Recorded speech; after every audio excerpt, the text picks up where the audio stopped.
সৃজনশীল প্রশ্ন কিভাবে লিখতে হয় আসলে এই ব্যাপারটা নিয়ে অনেকের মধ্যে অনেক ধোঁয়াশা বা অনেক এই ব্যাপারটা নিয়ে অনেক জটিলতা কাজ করে। তো এই ব্যাপারটাকে আমি একটু সহজ করে দেওয়ার জন্য আজকের লাইভ ক্লাসটাতে চলে আসছি। বাংলা প্রথম পত্রের সৃজনশীল লেখার নিয়মের জন্য আমাকে যেই জিনিসটা আমি তোমাদেরকে একটু বোঝাতে চাইবো সেটা হচ্ছে, একটু খেয়াল করবা, মোস্ট ইম্পর্ট্যান্ট জিনিস বাংলা প্রথম পত্রের। ফার্স্টে আমি তোমাদেরকে আজকে কীভাবে সৃজনশীলটা লিখবা ইনশাল্লাহ ফুল একটা গোছানো নিয়ম দিয়ে দিব। সর্বপ্রথম পরীক্ষার খাতাটা যখন পাবা, মার্জিনটা করার সময় একটু খেয়াল রাখবা, এভাবে মার্জিন আর এদিকে এভাবে মার্জিন করবা। এই মার্জিন করার সময় তোমাদেরকে যে ব্যাপারটা অবশ্যই মাথায় রাখতে হবে সেটা আমি একটু লিখে দিচ্ছি, একটু খেয়াল করবা, বুঝে বুঝে নিবা। যে পরীক্ষায় যখন স্কেলটা পাবা, তুমি স্কেলটা জাস্ট বসাবা, বসানোর পর এইভাবে টান দিবা, মানে সোজা কথা হচ্ছে এক স্কেল পরিমাণ হাতের বাম পাশে এক স্কেল পরিমাণ দিবা, যে জাস্ট বসাই এক স্কেল পরিমাণ। এরপর উপরে পরীক্ষার খাতা যেটা থাকবে একটু নিচে নামাই টান দিবা, মানে সোজা কথা হচ্ছে 1.5 স্কেল। ঠিক আছে, মার্জিন হবে উপরে এক স্কেল, বামে এক স্কেল, উপরে 1.5 স্কেল। এটা হচ্ছে আমার কাছে মনে হয় স্ট্যান্ডার্ড একটা নিয়ম। তো বলা হচ্ছে একটু খেয়াল করে দেখবা, হাতের বাম পাশে এক স্কেল, উপরে 1.5 স্কেল, এই পরিমাণ জায়গাটা তোমাদের ফাঁকা রাখতে হবে একটা সৃজনশীল কোয়েশ্চেন লেখার সময়। ওকে, এটা মার্জিন করার সময় একটু চেষ্টা করবা যে মার্জিনটা হবে স্কেল দিয়ে। এটা একটু লিখে দিচ্ছি, স্কেল দিয়ে মার্জিন, সরি স্কেল দিয়ে তো মার্জিন তো স্কেল দিয়েই করবা, মার্জিনটা করবা পেন্সিল দিয়ে। পেন্সিল দিয়ে পেন্সিল দিয়ে একটু মার্জিনটা করার চেষ্টা করবা। এবার আসি 1.5 স্কেল। আমি একটা স্ট্যান্ডার্ড নিয়ম শিখাবো, তোমরা কমেন্টে কেউ লেখার দরকার নেই যে ভাইয়া আমাদের স্যার তো এটা বলছে, অমুক কলেজে তো এটা বলছে, পরে সব কথা তোমাদের আমি শুনবো। খাতায় মার্জিনের সাথে তোমাদের একটা ভুলগুলো যেটা করো, মার্জিনের সাথে ঘেঁষে লিখো, যে তোমাদের যে ভুলটা করো সেটা দেখাই দিচ্ছি, যে 1 নং প্রশ্নের উত্তর। মার্জিন মানে তুমি এটা টাচ করতে পারবা না, ঠিক আছে? এই ধরনের ভুলগুলো করা যাবে না। তাহলে করতে হবে কি সেটা একটু ভাইয়া বলে দিচ্ছি। আচ্ছা, যেটা করতে হবে সেটা হচ্ছে মার্জিন থেকে একটু নিচে লিখতে হবে মাঝামাঝি 1 নং প্রশ্নের উত্তর। 1 নং প্রশ্নের উত্তর লিখার পর তোমরা আরেকটা ভুল করো, সেটা হচ্ছে এটা দাও, এটা হচ্ছে একটা বিসর্গ। উত্তর বানানের পর কোনো বিসর্গ নাই, তোমরা এই ভুলটা করো, এটা কখনোই বসানো যাবে না। তাহলে ভাইয়া কি বসাবো সেটাও ভাইয়া বলে দিচ্ছি। দেখো ছোটোখাটো কিছু ভুল করে ফেলি, এটা হচ্ছে তুমি চাইলে বড় জোর এটা বসাতে পারো, কোলন। হ্যাঁ, আচ্ছা, তাহলে এই বিসর্গটা বসানো যাবে না, বাট এটাও খুব বেশি দরকার না। এরপর নিচে একটা দাগ দিবা, দাগটা দেওয়ার সময় আবার তোমরা এটার সাথে লাগাই দাও, এই ভুলটাও করা যাবে না। আবার দাগের নিচে লিখবা ক নং। যেহেতু তুমি ফর্ম ফিল আপের সময় কিছু টাকা দিয়েছো, তোমার টাকাটা হালাল করে নেওয়ার জন্য, পেজ সংখ্যা বাড়ানোর জন্য এটা একটা বেস্ট টেকনিক হতে পারে। 1 নং প্রশ্নের উত্তর ক নং। সবাইকে ক্লিয়ার এতটুকু? আচ্ছা, এবার আসি 1 নং প্রশ্নের উত্তর ক নং। এরপর ক নংয়ে আমি তোমাদেরকে একটা সৃজনশীল প্রশ্নের নমুনা দেখাবো, এটা শুধু দেখানোর জন্য নমুনা। ক নংয়ে তোমরা, আমি ব্যাকে আসি, ব্যাকে এসে আমি এখানে একটা তোমাদের জন্য সৃজনশীল প্রশ্ন রাখছি। সৃজনশীল প্রশ্নটা জাস্ট তোমরা যেন বুঝতে পারো ওই জন্য।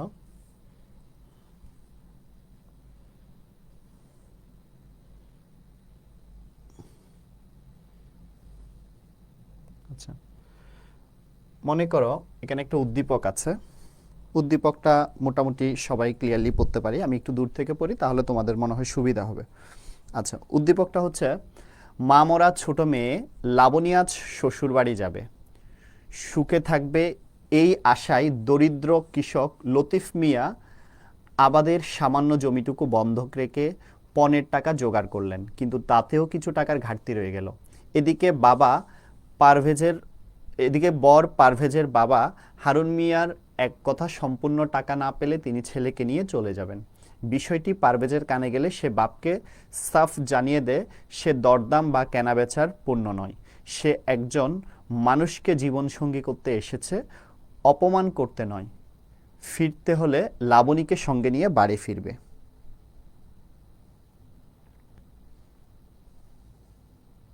আচ্ছা জয়, তুমি অপ্রাসঙ্গিক কথা বইলো না প্লিজ। এখানে একটা টপিকস পড়াচ্ছি, এখানে এসে গুরুত্বপূর্ণ ভাষার শব্দগুলো দিয়ে তুমি এখন কি করবা? যে টপিকস পড়বা এটা নিয়ে একটু সিরিয়াস থাকবা। আচ্ছা, এখানে দেখো অপরিচিতা গল্পের সাথে মিল রয়েছে, তোমরা যারা বলবা তাদেরকে আমি একটু কয়েকটা পয়েন্ট একটু মাথায় রেখে দিবা যখন সৃজনশীল পড়বা। মামরা ছোট মেয়ে লাবণী আজ শ্বশুরবাড়ি যাবে। আচ্ছা, এই যে এটা অপরিচিতা গল্পের সাথে এটা মিল আছে, এটা মিল। সুখে থাকবে এই আশায় দরিদ্র কৃষক লতিফ মিয়ার অবাধে সামান্য জমিটুকু বন্ধক রেখে পণের টাকা জোগাড় করলেন। ওর বাবা দরিদ্র কৃষক ছিল না, কৃষকও ছিল না, দরিদ্রও ছিল না। ঠিক আছে, কার বাবা? অপরিচিতা গল্পের কল্যাণীর বাবা। দুইটার কোনোটাই মিল নাই। লতিফ মিয়া অবাধে সামান্য জমিও ছিল না, উনি একজন উকিল ছিল, সরি ডাক্তার ছিল। আচ্ছা, কিন্তু তাতেও কিছু টাকার ঘাটতি রয়ে গেল, ওদের টাকার ঘাটতি রিলেটেড কোনো কথা বলা হয় নাই। এদিকে বর পারভেজের বাবা হারুন মিয়া এক কথায় সম্পূর্ণ টাকা না পেলে ছেলেকে নিয়ে চলে যাবে। বর পারভেজের বাবা, আমরা অপরিচিতা গল্পে অনুপমের বাবাকে পাই না। সম্পূর্ণ টাকা না পেলে তিনি ছেলেকে নিয়ে চলে যাবে। ওখানে টাকার কথা ছিল না, গহনার কথা ছিল। ছেলেকে নিয়ে যাওয়ার কথা ছিল না, ভাগিনাকে নিয়ে যাওয়ার কথা ছিল। বিষয়টি পারভেজের কানে গেলে সে বাপকে সাফ জানিয়ে দেয় সে দরদাম বা কেনাবেচার পণ্য নয়। বাপের কথাও ছিল না, সে জানিয়েও দেয় নাই। অপরিচিতা গল্পে সে একজন মানুষকে জীবনসঙ্গী করতে এসেছে, এখানে ব্যক্তিত্বহীন ছিল, এগুলো নিয়ে কোনো কথাই বলে নাই। অপমান করতে নয়, এটা নিয়েও কোনো কথা বলে নাই, নিজে অপমান করছে ইনডাইরেক্টলি। ফিরতে হলে লাবণীকে সঙ্গে নিয়ে বাড়ি ফিরবে। ওর ভিতর ফিলিংস ছিল, কিন্তু কি ছিল না, ফিলিংস থাকলেও ওটা এক্সিকিউট করতে পারে নাই। এই যে দেখো অপরিচিতা গল্পের সাথে এখানে মিল পাচ্ছি একটা, বাকি সব অমিল। একটা সৃজনশীল লেখার সময় তোমাদের এই জায়গাটাতে সবচেয়ে বেশি আটকাও। যথার্থতা দেখাতে বললে মিল, অমিল দেখাতে বললে যথার্থতা নাই বললে চলে, মিল শুধু একটা জায়গায়, বাকি সব অমিল। এই পয়েন্টটা যখন তুমি একটা সৃজনশীল পড়ার সময় ধরে ফেলতে পারবা, তখন তোমার আর সৃজনশীলে আনসার করতে কোনো প্রবলেম থাকবে না। তো আমি তোমাদেরকে মোটামুটি একটা সৃজনশীলের উদ্দীপক কিভাবে পড়বা সেটা সম্পর্কে ধারণা দিলাম। এবার ক নং প্রশ্ন, শম্ভুনাথ সেকরার হাতে কি পরখ করতে দিয়েছিল? এটা আমরা জানি গহনা। ঠিক আছে, শম্ভুনাথ সেকরার হাতে কি পরখ করতে দিয়েছিল? গহনা পরখ করতে দিয়েছিল। তো এই যে শম্ভুনাথ সেকরার হাতে ইয়ারিং পরখ করতে দিয়েছিল। এবার আমি তোমাদের সৃজনশীল প্রশ্নে চলে আসি। ইয়ারিং পরখ করতে দিয়েছিল, এক নং প্রশ্নের উত্তর ক। তোমরা ইয়ারিং লিখলে কিন্তু উত্তর কারেক্ট।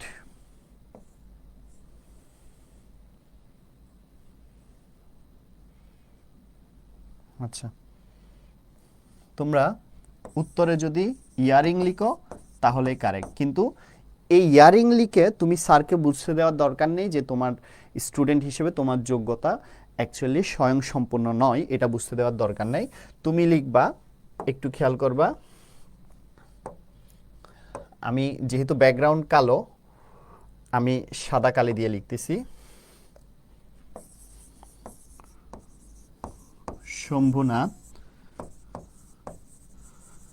সেকরার হাতে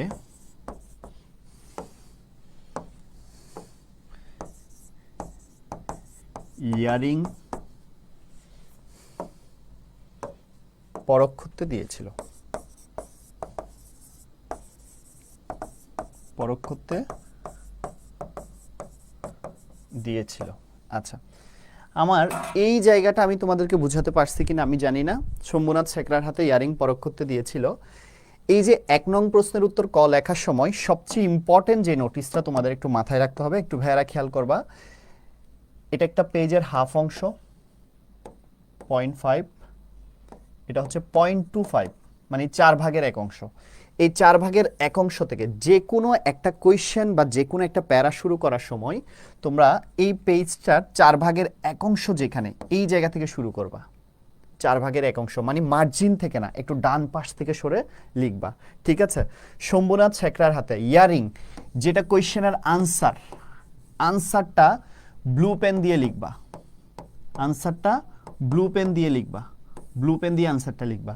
এতে টিচারের যেটা হবে, তুমি যদি এখানে কোনো বানানো ভুল করো টিচার খুব কম পসিবিলিটি আছে। এখন টিচার মানে যে ভুল ধরবে না আমি সেটা বলবো না, বাট খুব কম পসিবিলিটি আছে যে ফুল লাইনগুলো পড়ার। স্যারের তো দরকার ইয়ারিংটা এভাবে ঠিক বানান হয়েছে কিনা দেখে এখানে পাশে তোমাকে একে এক দিয়ে দিবে। তোমরা বলো 1 নং প্রশ্নের উত্তর বা যে কোনো সৃজনশীলের ক নং লেখার জন্য আর কোনো প্রবলেম আছে কিনা একটু কমেন্ট করে জানাবা, দ্রুত জানাবা।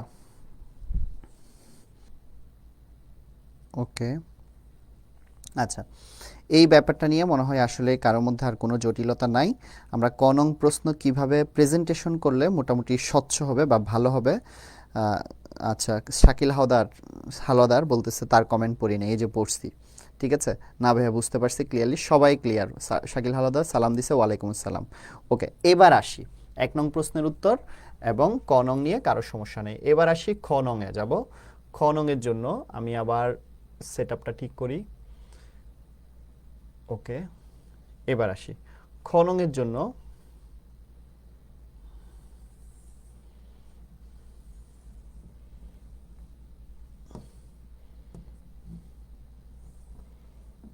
আচ্ছা, এবার আসি খ নংয়ের জন্য। আমি আবার মার্জিন করে দেখাই তোমাদেরকে। মার্জিন তো থাকবেই, সরি, মার্জিন তো থাকবেই। এবার ক নং যেখানে শেষ হয়েছে সেখান থেকেই আসবো। হ্যাঁ, ক নং যেখানে শেষ হয়েছে সেখান থেকেই। এবার দেখো নীল কালি দিয়ে দেখো যেখানে ক নং শেষ হবে তার চেয়ে তুমি 2 আঙ্গুল ফাঁকা রেখে খাতায় জাস্ট খ নং লিখে দিবা। ঠিক আছে, জাস্ট খ নং লিখে দিবা, নীল কালি দিয়ে খ নং লিখে দিবা, তাইলেই হবে। এবার আসি, আমি উদ্দীপকটাতে যাই একটু তোমাদের।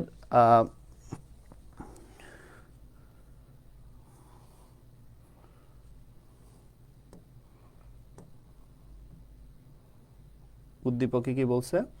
এই উদ্দীপকে বলছে, এটা তোমাদের পাঠ্য বইয়ের কোয়েশ্চেন। বাংলাদেশের মধ্যে আমি একমাত্র পুরুষ যাহাকে কন্যার বাপ বিবাহর আসর হইতে নিজে ফিরাইয়া দিয়াছে বলিতে কি বুঝানো হয়েছে? যৌতুক চাওয়ার জন্য অনুপম যে বিয়ের আসরে অনুপমের মামা যে যৌতুক চাইছে, সেজন্য কল্যাণীর বাবা শম্ভুনাথ সেন বিয়েতে আর এগ্রি করে নাই বা বিয়েতে আর মত প্রকাশ করে নাই বা বিয়ে দিতে চায় নাই মেয়েকে, যার জন্য বিয়ের আসর হতে তাকে ফিরাই দিছে বা বিতাড়িত করছে। এটাই হচ্ছে মেইনলি হচ্ছে এখানে বলতে চাইছে বা বুঝাতে চাইছে। ওই জন্যই বলা হচ্ছে বাংলাদেশের মধ্যে আমি একমাত্র পুরুষ যাহাকে বিবাহের আসর হইতে কন্যার বাবা কি করছে, ফিরাইয়া দিয়েছে বা বিতাড়িত করেছে।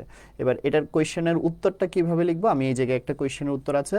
উক্তিটি দ্বারা যৌতুক নিয়ে অবমাননকর পরিস্থিতি সৃষ্টি করায় কন্যা সম্প্রদানের পিতার অসম্মতির মধ্য দিয়ে কথক অনুপমের অপমানিতের বিষয়টি বুঝিয়েছে।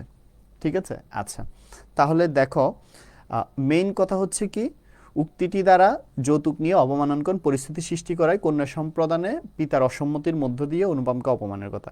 এই জিনিসটা আমরা কিভাবে লিখব? এটা দেখো যে কোনো স্টুডেন্ট এভাবে লিখবে, বাট আমরা লিখব কিভাবে দেখো।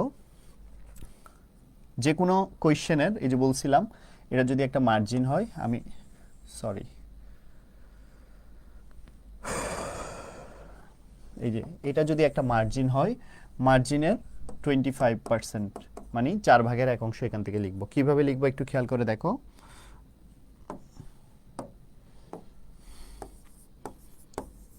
ছোট গল্পের জনক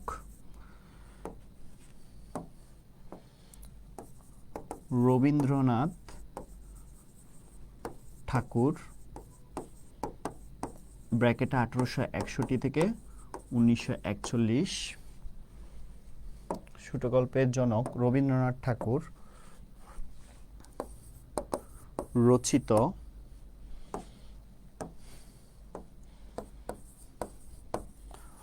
অপরিচিতা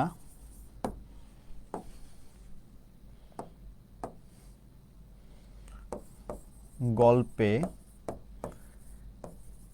এ কথাটি দ্বারা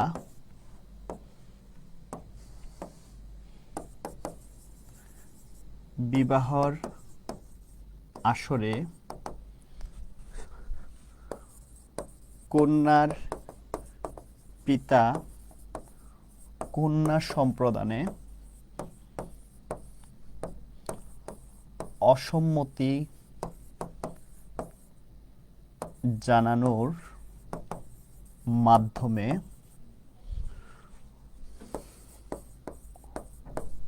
অনুপমকে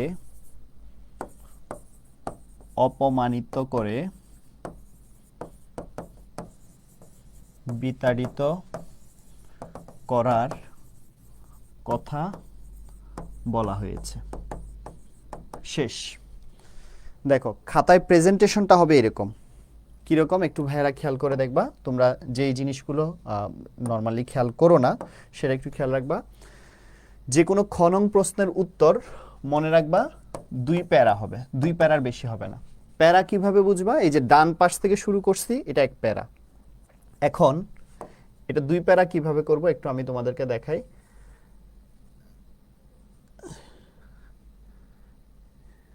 এই যে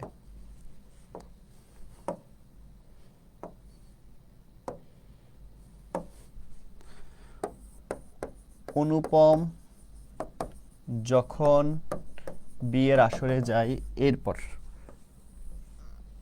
এই যে একটু খেয়াল করবা দ্বিতীয় প্যারাই হলো যে দ্বিতীয় প্যারার প্রথম অংশটা হবে, একটু খেয়াল করবা ভাইয়ারা। হ্যাঁ, দ্বিতীয় প্যারার প্রথম অংশটা হবে খুব ইম্পর্ট্যান্ট একটা জিনিস, এগুলো একটু খেয়াল করবা। দ্বিতীয় প্যারার প্রথম অংশে ছোট গল্পের জনক রবীন্দ্রনাথ ঠাকুর। এই যে রবীন্দ্রনাথ ঠাকুর সাথে তার জন্ম মৃত্যু সাল, লেখকের নাম প্লাস জন্ম মৃত্যু সাল। যখন তুমি পড়াশোনা করবা এমন ভাবে পড়াশোনা করবা যেন এই বিষয়গুলো তুমি স্বচ্ছভাবে জানা থাকে। এরপর হচ্ছে গল্পের নাম।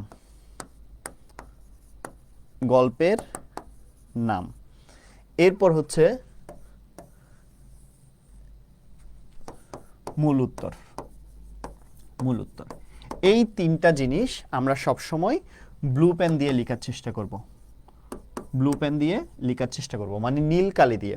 তার মানে ক নং প্রশ্নের উত্তরটা নীল কালি, খ নং প্রশ্নেরও মূল উত্তরটা নীল কালি, পাশাপাশি খ নং প্রশ্নের ছোট গল্পের জনক রবীন্দ্রনাথ ঠাকুর।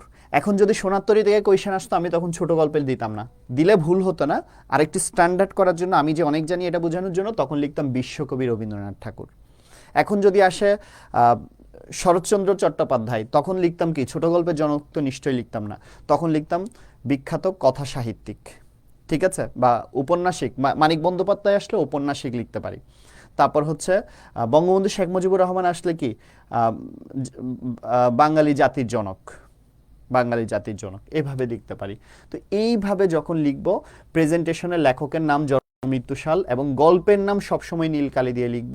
পাশাপাশি হচ্ছে কি? মূল কথাটা নীল কালি দিয়ে লিখব। 2 নম্বরের প্রথম প্যারাটা যখন এভাবে লিখব, দ্বিতীয় প্যারায় অনুপম যখন বিবাহের আসরে যায়, সেখানে যখন তার মামা তার হলো যে বউয়ের হলো যে স্বর্ণগুলো পরক্ষরে স্যাকরাকে নিয়ে যায়, যে পরক্ষরে দেখতে চাই এগুলো অরিজিনাল কিনা, তখন হলো যে তার মামা মানে শম্ভুনাথ বাবু এটাতে হলো যে একটু মনক্ষুণ্ণ হয়েছে, যেটার জন্য অনুপমকে এনে জিজ্ঞেস করে। ওখানে অনুপমের হলো যে নীরবতা, শম্ভুনাথ বাবুকে মনে করছে যে অনুপম একটু ব্যক্তিত্বহীন, তো যার জন্য মেয়ে সম্প্রদানে উনি অসম্মতি জানাইছে এবং অনুপম এতে অপমানিত হয়েছে, যার জন্য এই কথাটি বলা হয়েছে। প্রথম প্যারায় মূল কথা, দ্বিতীয় প্যারায় তুমি তোমার মতো লিখবা, ঠিক আছে? মানে আমি যেভাবে বলছি এত ডিটেলস লেখার দরকার নেই, দ্বিতীয় প্যারায় তোমার মতো লিখবা। তাহলে প্রথম প্যারা 2 নম্বর কোয়েশ্চেন সবসময় তোমরা যেটা করো 1 প্যারায় লিখে ফেলো অনেক সময়, বা 3 প্যারা করো। মনে রাখবা 2 নম্বর প্রশ্ন হবে 2 প্যারা। প্রথম প্যারায় হচ্ছে এই জিনিসগুলো থাকবে, মূল কথা থাকবে, লেখকের নাম থাকবে, জন্ম মৃত্যু সাল, আর হলো গল্পের নাম। আর দ্বিতীয় প্যারায় নিজের মতো করে লিখবা। আর এই যে দ্বিতীয় প্যারা প্রথম প্যারা হচ্ছে কিভাবে বুঝবা? যে কোনো প্যারা শুরু করার সময় একটু ডান পাশ থেকে শুরু করতেছিলাম, মনে আছে কিনা জানি, মার্জিন না, একটু ডান পাশ থেকে। আবার দ্বিতীয় লাইন আসলে কিন্তু মার্জিন গেছে। আবার এই মানে এই খ নং প্রশ্নের যে দ্বিতীয় প্যারা হচ্ছে, দ্বিতীয় প্যারা যে কোনো প্যারা শুরু করার সময় একটু ডান পাশ থেকে শুরু করব, যে কোনো প্যারা শুরুর প্রথম লাইনটা একটু ডান পাশ থেকে শুরু করব, দ্বিতীয় লাইনটা মার্জিন গেসে শুরু করব। সো সৃজনশীলের ক নং এবং খ নং প্রশ্ন লেখার আমি তোমাদের কিছু কোয়েশ্চেন থাকবে, আমি জানি। এত সময় কেমনে পাবো, কিভাবে এতগুলো কালি চেঞ্জ করব, এটা নিয়ে আমি কথা বলবো। তাহলে এখানে ব্লু পেন কোথায় কোথায় ব্যবহার করতেছি? লেখকের নাম, জন্ম মৃত্যু সাল, গল্পের নাম, মূল কথা। 2 নং প্রশ্নে শুধু এই 3টা জায়গায় ব্লু পেন ব্যবহার করতেছি। তোমরা সবাই আগে বলো তো ক্লিয়ার কিনা?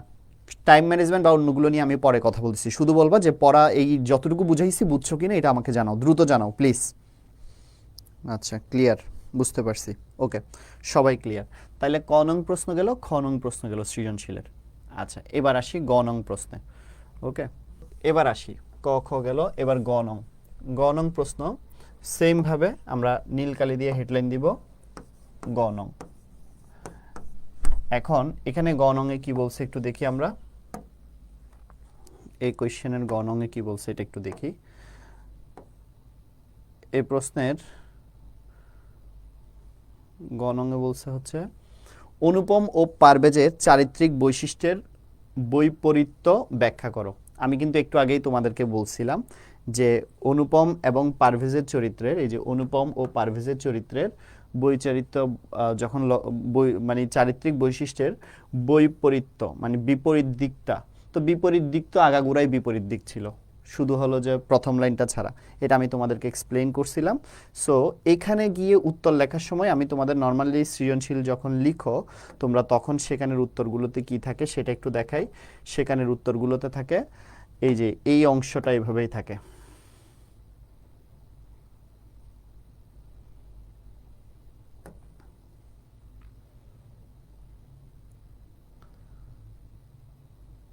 এই যে এইভাবে থাকে যে পারভেজ ও অপরিচিত গল্পের অনুপমের চারিত্রিক বৈশিষ্ট্যের দিক থেকে সম্পূর্ণ বিপরীত।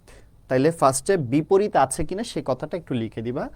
এরপর দ্বিতীয় প্যারায় অপরিচিতা গল্পের নায়ক অনুপম কেবল কণ্ঠস্বর শুনে কল্পনা বিলাসী হয়ে পড়ে, এখানে আচ্ছা বাবা দেখে চাঞ্চল্য, এখানে বিপরীত দিকটা উদ্দীপকের পারভেজ সম্পূর্ণ, মানে অনুপম কেমন ছিল পারভেজ কেমন, দুজনের কেন বিপরীত, ফার্স্টে অনুপম এরকম ছিল পারভেজ এরকম, তার মানে এটা থেকে এটা বিপরীত, এই জিনিসটা তুলে ধরতে হবে গ নং প্রশ্নে। সো এই জায়গায় একটা জিনিস ভাইয়া তোমাদেরকে মাথায় রাখতে হবে, সেটা আমি একটু তোমাদেরকে বলে দিচ্ছি। যে ব্যাপারটা একটু মাথায় রাখতে হবে সেটা হলো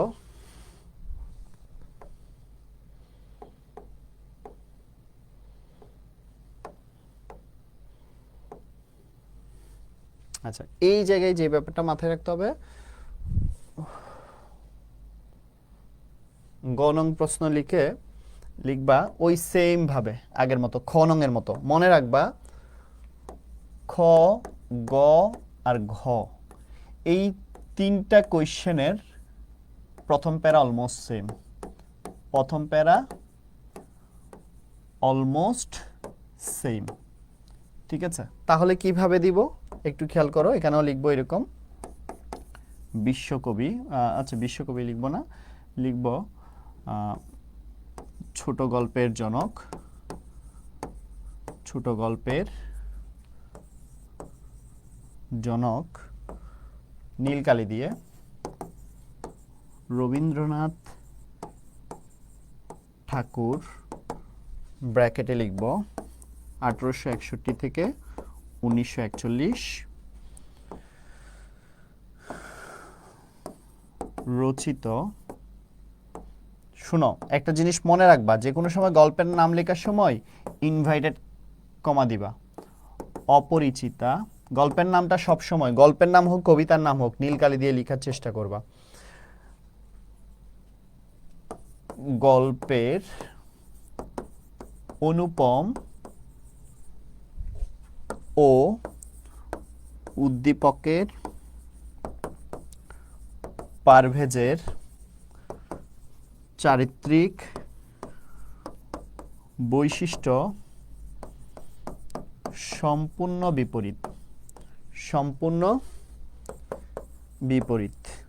আমার লেখা যারা বুঝতেছ না তাদেরকে বলি, ছোটবেলায় 1 থেকে 5 পর্যন্ত যখন পড়াশোনা করতাম তখন স্বপ্ন ছিল ডাক্তার হব, তো ডাক্তার হতে পারি নাই, তো কিন্তু ডাক্তার দিয়ে লেখাটা পাইছি বোর্ডে লেখার সময়, খাতায় না, বোর্ডে লেখার সময় ডাক্তারি লেখাটা পাইছি। ওকে আচ্ছা, তো যেটা বলতেছিলাম এই যে একটু খেয়াল করে দেখো অনুপম আর এই যে পারভেজের চরিত্রের যে বিপরীত বৈশিষ্ট্য এটা প্রথম প্যারায় লিখে দিবা। তার মানে তোমাকে যখন উদ্দীপকে জানতে চাইছে প্রথম প্যারায় চারিত্রিক বৈশিষ্ট্যের প্রথম প্যারাটা একটু খেয়াল করি, আবার একটু পর চলে যাইস না রে ভাই। আচ্ছা তাহলে গ নং প্রশ্নের উত্তর প্রথম প্যারায় এই বিপরীত ও আচ্ছা আচ্ছা সরি এখানে একটা ভুল করছি, ভুলটা আমি একটু কারেকশন করে দিই। চারিত্রিক বৈশিষ্ট্য সম্পূর্ণ বিপরীত কথাটা নীল কালি দিয়ে লিখবা, কারণ এটা হচ্ছে তোমার একটা মূল উত্তর। সম্পূর্ণ বিপরীত মূল উত্তর, এটা নীল কালি দিয়ে লিখবা। হ্যাঁ, তো নীল কালি দিয়ে লেখার পর এরপর যেটা করবা, দ্বিতীয় প্যারাটা আবার কোন জায়গা থেকে শুরু করবা, এই জায়গা থেকে। দ্বিতীয় প্যারার মূল কথাটা চাইলে এখানে অনুপমের চারিত্রিক বৈশিষ্ট্য, তৃতীয় প্যারা এখান থেকে এখানে হলো যে পারভেজের চারিত্রিক বৈশিষ্ট্য, এই জিনিসটা লিখে দিবা। আমি ক নং প্রশ্ন আর খ নং প্রশ্ন কয় পেজ কতটুকু হবে বলি নাই, কারণ ক আর খ লিখতে তোমাদের মোটামুটি 1 থেকে 1 পেজের বেশি সময় চলে যাবে। আর গ নং প্রশ্ন আমার কাছে স্ট্যান্ডার্ড মনে হয় 2 পেজ, স্ট্যান্ডার্ড মনে হয় 2 পেজ, 2 থেকে 2.5 পেজ লেখার চেষ্টা করবা। কমেন্ট উড়াই দিও না আবার, আমাকে একটু পড়াইতে দাও, উড়াই দিবা একটু পর, ভাই এত বড় কেমনে লিখবো, কেমনে সম্ভব, এগুলো বইলো না। তাইলে সোজা কথা হচ্ছে এখানে কোর পয়েন্ট দাঁড়াচ্ছে কি, আমরা যেটা মনে রাখবো একটু খেয়াল করবা, এই গ নংয়ে হলো যে 2 থেকে গ নং প্রশ্নটা হচ্ছে 2 থেকে 2.5 পেজ, 2 থেকে 2.5 পেজ লিখতে হবে। মূল কথা নীল কালি ব্যবহার করব। এই যে এখানেও চাইলে মূল কথা কিছু থাকলে নীল কালি, এখানেও মূল কথা কিছু থাকলে নীল কালি ব্যবহার করব। আর এটা তো অলওয়েজ নীল কালি, রবীন্দ্রনাথ ঠাকুর, জন্ম মৃত্যু সাল, তারপর হচ্ছে মূল উত্তর এগুলো। আরেকটা হচ্ছে মাস্ট 3 প্যারা, মাস্ট 3 প্যারা, নট বেশি নট কম, মানে 3 প্যারার বেশিও হবে না কমও হবে না। তাহলে আমাকে একটু কমেন্ট করে জানাবা যে কোনো সৃজনশীলে তোমরা 3 নং প্রশ্নটা লিখতে পারবা কিনা বা লেখার টেকনিকটা বুঝছো কিনা, দ্রুত একটু কমেন্ট করে জানাও প্লিজ। স্যার টেকনিক তো বুঝেছি, বাট 2 থেকে 2.5 পেজ লেখাটা, এই যে আমি এই কমেন্টটা করতে মানা করছি, এটাও করছে, দেখছো, এগুলো এইসব জিনিস লিখতে মানা করছি।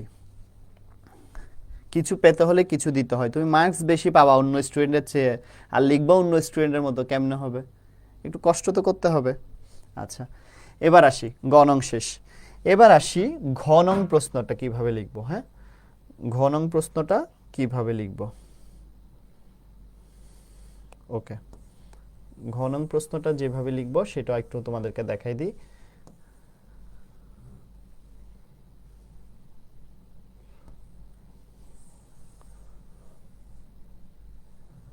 এই যে একটা মনে করো ঘ নং প্রশ্ন শেষ। এবার ঘ নং প্রশ্নের জন্য আবার লিখব নীল কালি দিয়ে, নীল কালি দিয়ে আমরা লিখব ঘ নং। ঘ নং প্রশ্নের উত্তর লেখার দরকার নেই, শুধু ঘ নং লিখব। লিখে প্রথম প্যারাটা হবে, প্রথম প্যারাটা হবে as same as, আচ্ছা, as same as আনসার খ। গতেও যেমন প্রথম প্যারা আনসার খ এর মতো হয়েছে, ঘতেও। আর তোমরা একটা ভুল করো, এই যে ঘ নং লেখার সময় একটু কোর একটা পয়েন্ট মনে রাখবা, তোমরা ঘ নং লেখার সময় এভাবে লিখে ফেলো, মানে খ এর মতো লিখে ফেলো, আবার খ নং লেখার সময় ঘ এর মতো লিখে ফেলো। এই জিনিসটা যেন ভুল না হয়, এটা একটু মাথায় রাখবা, এই ছোটখাটো মিস্টেকগুলো করা যাবে না। হ্যাঁ, আচ্ছা, এবার আমাদের উদ্দীপকে চলে যাই আমরা একটু। উদ্দীপকে কি বলছিল একটু দেখি। উদ্দীপকে বলছিল এই যে অনুপমের মামা ও হারুন মিয়ার মতো মানুষের কারণে আজও কল্যাণী ও লাবণীরা অপমানের শিকার হয়, বিশ্লেষণ করো। বলছে অনুপমের মামা আর হারুন মিয়ার মতো মানুষের কারণে আজও কল্যাণী বা লাবণীর মতো মেয়েরা হচ্ছে নির্যাতনের শিকার হচ্ছে, এটা তোমাকে একটু ব্যাখ্যা করে দেখাইতে বলছে। এখন তুমি একটু ব্যাখ্যা করবা। ফার্স্ট কথা হচ্ছে প্রথম উত্তরটা এখানে আমাদের এখানে কিভাবে দেওয়া আছে একটু খেয়াল করে দেখি। বলতেছো মানুষেরা কল্যাণী ও লাবণীর মতো অপমানের শিকার হয়, মন্তব্যটি যথার্থ কিনা। অ্যাকচুয়ালি তো যথার্থ, দুজনই হলো যে শয়তান আছিল, ওখানে অনুপমের মামা আর এখানে হলো যে বরের বাবা, দুজনই শয়তান, তার মন্তব্যটি যথার্থ। এই কথাটা কিন্তু ব্লু পেন দিয়ে লিখবা। কোথায়? খাতায় লেখার সময় খ নং প্রশ্নের উত্তরে জাস্ট একটু খেয়াল করে দেখো। তোমরা যখন খ নং প্রশ্নের উত্তর লিখবা যে ছোট গল্পের জনক রবীন্দ্রনাথ ঠাকুর রচিত অপরিচিতা গল্পের অনুপমের মামা এবং উদ্দীপকের হারুন মিয়ার কারণে লাবণী এবং কল্যাণীর মতো মেয়েরা নির্যাতনের শিকার হয়, এই মন্তব্যটি যথার্থ। প্রথম প্যারা শেষ। ঘ নং প্রশ্নের কোর পয়েন্ট যেটা 4 প্যারা হবে, এর বেশিও না কমও না। বেশি হবে না, কম না। তার মানে প্রথম প্যারায় কি লিখবো? মন্তব্যটি যথার্থ, শেষ। প্রথম প্যারা মনে করো এখানে লিখছি মন্তব্যটি যথার্থ, এতটুকু এসে শেষ। এবার আবার দ্বিতীয় প্যারা শুরু করবো, এখান থেকে লিখবো। এবার মন্তব্যটি কিভাবে যথার্থ সেটা আমরা দ্বিতীয় প্যারায় আলোচনা করব। এই যে এখানে দেখো বলতেছে কি, দেখো, যারা যৌতুক দাবি করে তারা লোভী, অমানুষ, বিয়েতে আচ্ছা এগুলো দিয়ে বিয়ের আশা ত্যাগ করে দ্বিধাবোধ, তাদের এই ধরনের আচরণ সত্যি। মানে কেন যথার্থ? কারণ ওরা হচ্ছে অমানবিক কাজ করতেছে, যৌতুক দাবি করতেছে বা বিভিন্নভাবে টর্চার করতেছে, এটা। এরপর অনুপমের মামাও সেম কাজটা করছে, এটা হলো দ্বিতীয় প্যারায় লিখবা কেন যথার্থ, কেন যথার্থ। এবার দ্বিতীয় প্যারায় হচ্ছে গল্পে কেন যথার্থ ছিল, গল্পে কিভাবে যথার্থ ছিল, কিভাবে যথার্থ ছিল, গল্পে কিভাবে যথার্থ ছিল, ওই যে অনুপমের মামা লোভ করছে, এটা। এরপর তৃতীয় প্যারায় এসে লিখবা হচ্ছে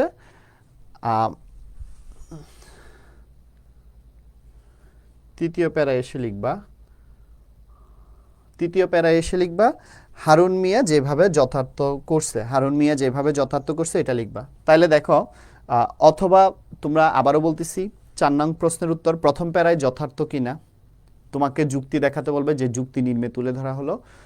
তো এটা প্রথম প্যারা শেষ। দ্বিতীয় প্যারায় কেন যথার্থ বা তোমার যুক্তির মূল পয়েন্টগুলো তুলে ধরবা। তৃতীয় প্যারায় উদ্দীপক রিলেটেড বা গল্প রিলেটেড, আর চতুর্থ প্যারায় উদ্দীপক রিলেটেড, এইভাবে দিয়ে দিবা। অথবা লাস্টের প্যারায় একটা কনক্লুশন দিবা। সুতরাং দেখা যাচ্ছে অপরিচিতা গল্পের সাথে উদ্দীপকের দুজনের, ওদিকে অপরিচিতা গল্পে হলো যে অনুপমের মামা এবং উদ্দীপকে হলো যে হারুন মিয়া, দুজনের চারিত্রিক দিক থেকে দুজনের কারণেই দুইটা পরিবারের সংসারটা ভাঙে এবং দুই জায়গায় হচ্ছে এরকম নারীদের উপর নির্যাতন হয়। সুতরাং এখানে দেখা যাচ্ছে যে উক্তিটির সাথে যে দুজনেই হলো যে দুজনের কারণে লাবণী বা কল্যাণীদের সংসার ভাঙে, এই উক্তিটি যথার্থ। এই জিনিসটা একটু তোমার মতো করে লিখে ফেলবা। এখন একটু খেয়াল করবা ভাইয়ারা, এইভাবে লিখে ফেললা, লেখাও শেষ হইলো তোমার, চমৎকারভাবে লিখছো, সবই ঠিক আছে, লেখা শেষ হয়ে গেল। এখন তুমি মনে করো লেখাটা মনে করো এখানে শেষ, এখানে লেখাটা মনে করো শেষ, কথার কথা 4 প্যারা। কয় প্যারা হবে? 4 প্যারা, আগেই বলে দিছিলাম। শেষ হওয়ার পর 2 আঙ্গুল ফাঁকা রেখে একটা এন্ডিং সাইন দিবা, একটা এন্ডিং সাইন দিবা। এটা একটু তোমরা তোমাদের মতো ডিজাইন করতে পারো। এটা নীল কালি দিয়ে দেওয়া ভালো, আমার কাছে মনে হয় নীল কালি দিয়ে ভালো, যে স্যার যেন তোমার বুঝতে পারে যে তোমার একটা প্রশ্ন লেখা শেষ। এভাবে একটা এন্ডিং সাইন দিয়ে দিতে পারো। অনেকে ডিজাইন করতে গিয়ে গোল্লা মারো, ক্রস মারো, নেগেটিভ সাইনগুলো না দেওয়ার ভালো একটা সুন্দর বক্স দিয়ে দিতে পারো। এখন দেখো খাতায় যখন এই অংশে এসে তোমার নিচে দেখো আর একটু করে জায়গা আছে, এটা ফুল খাতা, অর্ধেক এই জায়গা, অর্ধেকেরও নিচে নেমে গেছে, তাইলে এই জায়গায় আর সৃজনশীল লেখার দরকার নাই। কোনায় জাস্ট পিটিও লিখে দাও, পিটিও লিখে তুমি পরের পেজে চলে যাও, পরের পেজে চলে যাও। ঠিক আছে? কই রে ভাই, পরের পেজ কই? তুমি পরের পেজে চলে যাও, পরের পেজে গিয়ে আবার নতুন করে একটা প্রশ্ন লেখা শুরু করো। তো সৃজনশীল লেখার জন্য অ্যাকচুয়ালি আমাদের কি করা উচিত, কি করলে ভালোভাবে লিখতে পারবো, আজকে সবগুলো টেকনিক তোমাদেরকে দেখাই দিছি। এখন তোমাদের কোয়েশ্চেন হতে পারে, আমি কোর পয়েন্টগুলো আমি একটু তোমাদেরকে বলতেছি, একটু খেয়াল করবা। ফার্স্ট কথা হচ্ছে গল্পের বা কবিতার নাম, লেখক বা কবির নাম প্লাস জন্ম মৃত্যু সাল, তারপর ক, খ, গ, ঘ এর মূল উত্তর বা কথা, এন্ডিং সাইন। এরপর হচ্ছে কয় নং প্রশ্নের উত্তর, ক নং অথবা খ নং অথবা এরকম। এই জিনিসগুলোতে জাস্ট আমরা ব্লু পেন ব্লু পেন ব্যবহার করব। 1 2 3 4 5 পয়েন্ট আকারে দিয়ে দিলাম, স্ক্রিনশট মেরে রাখতে পারো। এই জায়গাটাতে আমরা কি করব, নীল কালি ব্যবহার করব। সবাই ক্লিয়ার? সবাই ক্লিয়ার? আজকে একটু বলো তো যে তোমরা উপকৃত হইছো কিনা বা সৃজনশীল লেখার সম্পূর্ণ নিয়মটা এখন তোমাদের কাছে ক্লিয়ার কিনা, একটু কমেন্ট করো তো। ভাত খাওয়া অবস্থায় লাইভে যোগ দিছি। আচ্ছা, এবার তোমরা আবার অনেকেই সময় না পেতে পারো পরীক্ষায়। আমি যখন লিখতাম, এই যে দেখো আমি লিখতাম হাতে এদিকে নীল কালি এদিকে কালো কালি, লিখতে লিখতে এই যে এভাবে চেঞ্জ করতাম। প্র্যাকটিস করতে হবে, এখনও তোমাদের 1 মাস সময় আছে, এই 1 মাসের মধ্যে প্র্যাকটিসটা করে নিতে হবে। আমি ওই জন্যই আজকে ক্লাসটা নিয়ে নিলাম। এইভাবে যদি সৃজনশীল লিখো, একটা সৃজনশীল, ও আচ্ছা কোয়েশ্চেনটা একটা একটা ইয়া থাকতে পারে যে ঘনং প্রশ্নটা ভাইয়া কতটুকু লিখবো, ঠিক আছে? আচ্ছা, ঘনং প্রশ্নটা কতটুকু লিখবো, এটা খনং আমি কিন্তু বলছি ক খ গ নম্বর হলো যে 2 থেকে 2.5 পেজ, এটা চেষ্টা করবা 3 থেকে 3.5 পৃষ্ঠা লিখতে। যদিও বেশি হয়ে যায়, তারপরেও তোমরা 2.5 থেকে 3 পেজ যেন হয়, 2.5 থেকে 3 পেজ যেন হয়, ঠিক আছে? তো কত পেজটা লিখবা সেটাও বলে দিলাম, আর কিভাবে লিখবা সব ডিটেলস বলে দিছি। পরীক্ষায় সবসময় নীল কালি কালো কালির ব্যবহারটা প্র্যাকটিস করবা। যাই করো প্রেজেন্টেশন করতে গিয়ে ফুল আনসার যেন মিস না হয়। আর কোয়েশ্চেন সিলেক্ট কেমনে করবা সেগুলো নিয়েও বলবো, যে আজকের ক্লাসটা করে উপকৃত হয়েছো কিনা বা কারো কোনো প্রবলেম আছে কিনা। আচ্ছা, কোনো প্রবলেম নেই, হয় বুঝতে পারছি। আর আপনার কাজটা থ্যাংক ইউ সো মাচ। তোমরা তো ক্লাসগুলো শেয়ার করো না, উপকৃত হও, শেয়ার করো না, মেনশন দাও না, এটা খুব কষ্ট। আমি তো চাইছিলাম তোমাদের ফুল বাংলা কোর্সটা 5টা ক্লাসে ফুল কোর্সটা কমপ্লিট করব। তোমাদের এই ধৈর্য নেই, তোমরা ক্লাসেই থাকতে পারো না, আমরা কিভাবে ধৈর্য পাবো বলো তো? ওকে, তাহলে সবাই ক্লিয়ার? আজকের মতো আমি এখান থেকে বিদায় নিচ্ছি। যদি মন চাই, ভালো লাগে, একটু ফ্রেন্ডদেরকে ক্লাসটা একটু মেনশন করে দিও, আবার শেয়ার করে দিও। সবার জন্য শুভকামনা জানিয়ে একটা সৃজনশীলের নিয়ম লিখে দিলাম। ভালো থাকবা, আসসালামু আলাইকুম।